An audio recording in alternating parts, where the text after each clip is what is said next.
People are obsessed with judging things while they're still in progress.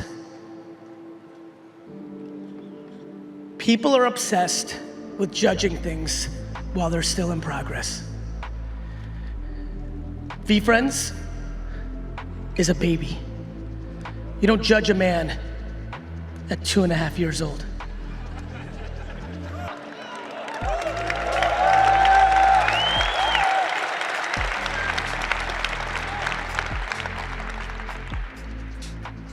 I met so many of you one-on-one today, and I've had so many other interactions with you over the last 10 years, 2 years, 3 years.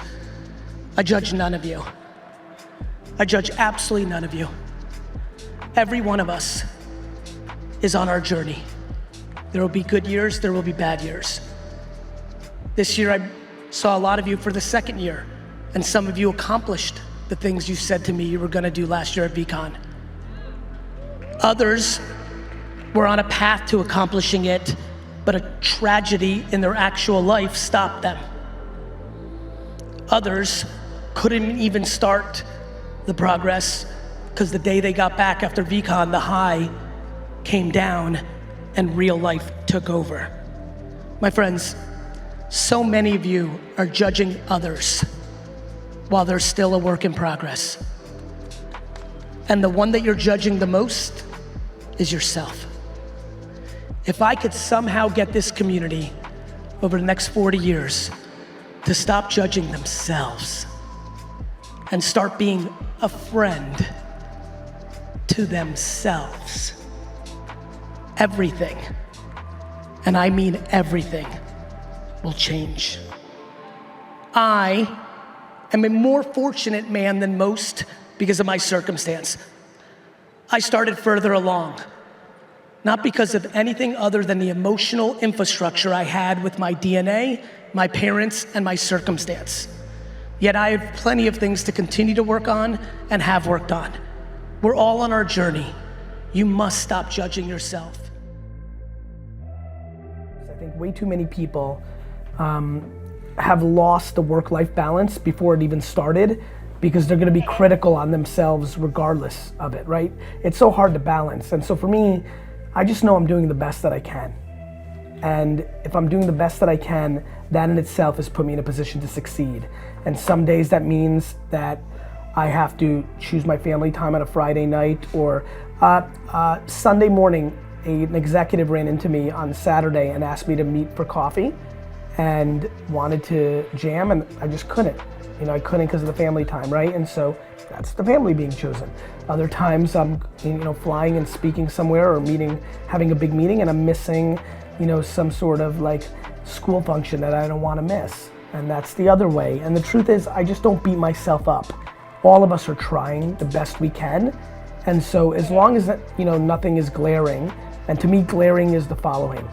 My kids have become completely horrible people and have major problems in society, and/or I go directly out of business in my businesses. As long as neither one of those are happening, I think it's gonna be okay. And so I think it's how you judge how you're balancing way more than the reality of it, and recognizing that you have a different point of view on it than your partner, than the kids, than your business associates. And I think you need to care about your point of view on it first and foremost, while being empathetic to everybody else's points of view. Awesome. That's a really good answer. I know that, it's hard to try and not judge what you're doing and stuff like that. That's the game, right? That's like everybody could be failing at work-life balance if they've decided they're failing at work-life balance. Okay.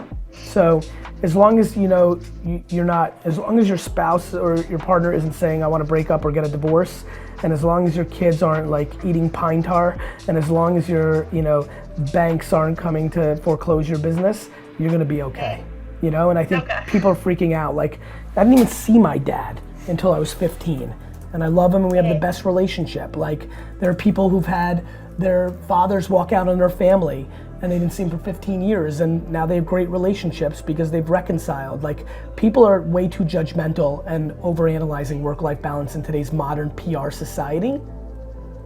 And so if you feel good about it, then you'll win. And I think not judging yourself too harshly, because it is hard to balance everything, because that's life. And I don't aim for perfect. I'm not interested in perfect. It's not real. Perfect is fake. And so I just live. That's awesome. Thank you. You're welcome. It feels better, right? Like it feels better to like look at it that way. Yeah, it's I said it's hard, and I said with little kids and stuff, it's like mommy's not here, daddy's not here, and that's kind of all they see. As much as they're involved, it's just kind of hard some days. And they're tougher than you think. How old are they? 3 and 8. 3 and 8. Tell me anything you remember of being 3. Go. Not much.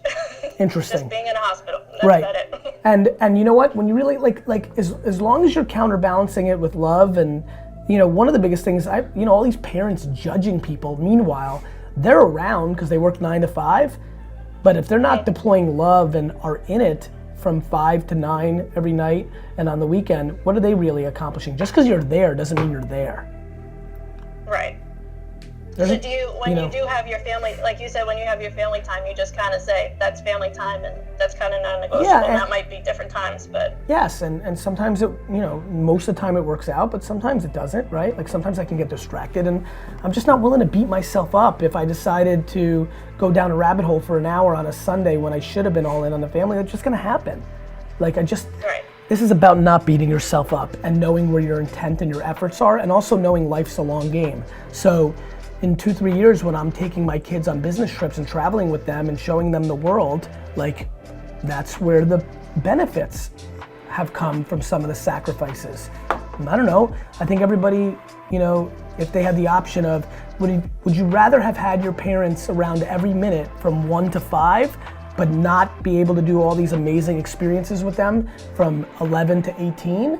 Versus the alternative? I just have a funny feeling all of us would raise our hand and say, I'll take that 11 to 18 shit. And I plan on dominating that, and some of the sacrifices I have to create between 1 to 8 is something I'm willing to do, and that's my strategy, and I don't give a fuck if some parenting blogger says that I'm not spending enough time with them. Fuck you. Thank you. Let me come and judge you from afar. Do you know what I mean? Yeah. So look, this fucking notion that fear is a great motivator is actually true. The problem is, it's not sustainable. It works in the short term, but it fucks up the whole system. You may get what you want in the short term, but deep down, all those people fucking hate you. And if they hate you, they'll steal from you, they'll backstab you, they'll leave you, and how can you blame them? You fucking used fear to motivate them. You're the worst. So the answer to this question is, it seems like he's a senior dude with a boss that uses fear. How does he help? What he does, and a lot of you are doing right now, is you're a buffer, right?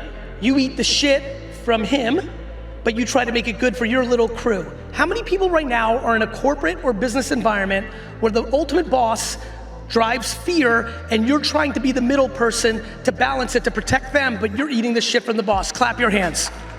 Stand up, actually. Stand up. Stand the fuck up if you're one of these people right now. Please don't bullshit me. Don't be scared. Don't be scared. Stand up. Every one of those people need to quit their fucking job.